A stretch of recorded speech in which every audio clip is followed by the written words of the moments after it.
हम मौर्य काल पढ़ रहे थे। मौर्य काल में चंद्रगुप्त मौर्य पढ़ लिया था। अब उसके बाद कार्यकाल आता है बिंदुसार का। बिंदुसार का कार्यकाल है 298 ईसा पूर्व से 273 ईसा पूर्व। यूनानी शास्त्रों में इसे अमित्रकेटस अमित्रचेटस लिखा गया, अर्थात शत्रुओं का नाश करने वाला। वायुपुराण में इसे भद्रसार मद्रसार कहा गया है तथा बौद्ध ग्रंथों में इसे मद्रसार भद्रसार कहा गया है।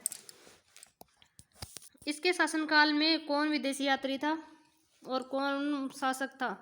एंटियोकस प्रथम। सीरिया के इस शासक के साथ बिंदुसार की मैत्री संपन्न होती है। कौन से शासक के साथ? एंटियोकस प्रथम के साथ बिंदुसार की मैत्री संपन्न होती है। इस संधि के परिणाम स्वरूप बिंदुसार एंटियोकस से सूखी अंजीर, मदिरा एवं एक यूनानी दार्शनिक की मांग करता है। एंटियोकस अंजीर एवं मदिरा भिजवा देता है तथा यूनानी कानून के कारण दार्शनिक भेजने में असमर्थता प्रकट करता है। एंटियोकस प्रथम के द्वारा बिंदुसार के दरबार में डायमेकिस नामक राजदूत, कौन सा राजदूत? डायमेकिस नामक राजदूत नियुक्त किया गया था। टोलमी फिलाडेल्फस सेकंड। मिस्र के शासक टोलमी फिलाडेल्फस द्वितीय का बिंदुसार के साथ मैत्रीपूर्ण संबंध था। कैसा संबंध था? मैत्रीपूर्ण।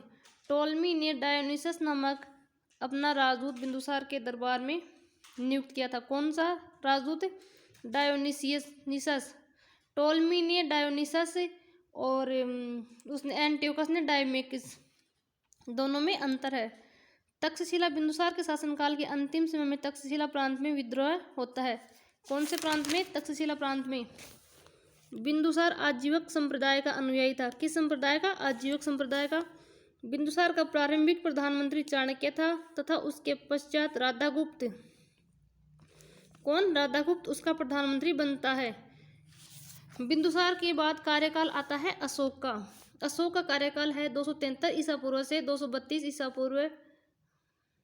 और मतलब ये इसने राज्यारोहण किया था उसके हिसाब से तो ये, और वैसे शासक बना था 269 ईसा पूर्व से 232 ईसा पूर्व। बिंदुसार की मृत्यु के पश्चात 273 ईसा पूर्व का राज्यारोहण होता है। जैन और बौद्ध ग्रंथों के अनुसार अशोक के राज्यारोहण और राज्याभिषेक के मध्य 4 वर्ष का अंतराल है। मतलब कि इसने राज्याभिषेक नहीं किया था 4 वर्ष, ये 4 वर्ष का अंतर इसमें है, जिसका कारण अशोक का अपने भाइयों के साथ संघर्ष था। 99 भाइयों के साथ, कितने भाइयों के साथ? 99 भाइयों के साथ संघर्ष था। 269 ईसा पूर्व। इस संघर्ष के पश्चात पाटलिपुत्र में अशोक का राज्याभिषेक होता है। कब होता है? 269 ईसा पूर्व में। अशोक को विश्व के इतिहास में उसके जन कल्याणकारियों, प्रजा के नैतिक उत्थान के कार्यों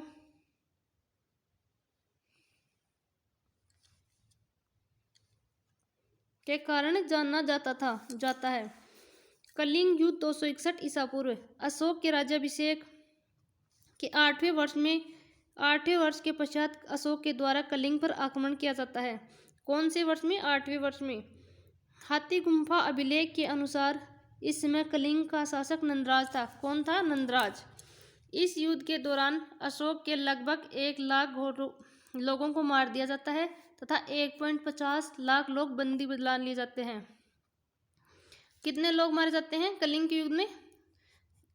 1 लाख लोग तो मारे जाते हैं और 1.50 लाख बंदी बना लिए जाते हैं। चाणक्य के अनुसार इस आक्रमण का कारण हाथियों को प्राप्त करना था। चाणक्य के अनुसार कलिंग के आक्रमण का कारण हाथियों को प्राप्त करना था। प्लिनी के अनुसार इस आक्रमण का उद्देश्य पूर्वी तट की सीमाओं को प्राप्त करना था। प्लिनी के अनुसार इस आक्रमण का उद्देश्य क्या था? पूर्वी तट की सीमाओं को प्राप्त करना। कलिंग युद्ध का परिणाम क्या होता है? अशोक के साम्राज्य का विस्तार होता है तथा इस युद्ध के पश्चात अशोक हिंसा के मार्ग को त्याग कर पूर्ण रूप से बौद्ध धर्म स्वीकारता है। कौन सा धर्म? बौद्ध धर्म स्वीकार लेता है। कलिंग आक्रमण के समय यहाँ की राजधानी तोसली थी। तोसली और जोगढ़ को अशोक अपना केंद्र बनाता है। तोसली और जोगढ़ को अशोक क्या बनाता है? अपना केंद्र। अशोक राजनीति में हिंसा का निषेध करने वाला विश्व इतिहास का पहला शासक था। कलिंग युद्ध के पश्चात अशोक राजनीति में हिंसा का निषेध कर देता है। अशोक के कलिंग युद्ध का उल्लेख उसके 13वें शिलालेख से मिलता है। अशोक के कलिंग के युद्ध का उल्लेख कहाँ मिलता है? उसके 13वें शिलालेख से मिलता है। अशोक और बौद्ध धर्म में अशोक ने क्या किया था, क्या नहीं किया था, ये इसमें है। ये नेक्स्ट वीडियो में पढ़ेंगे।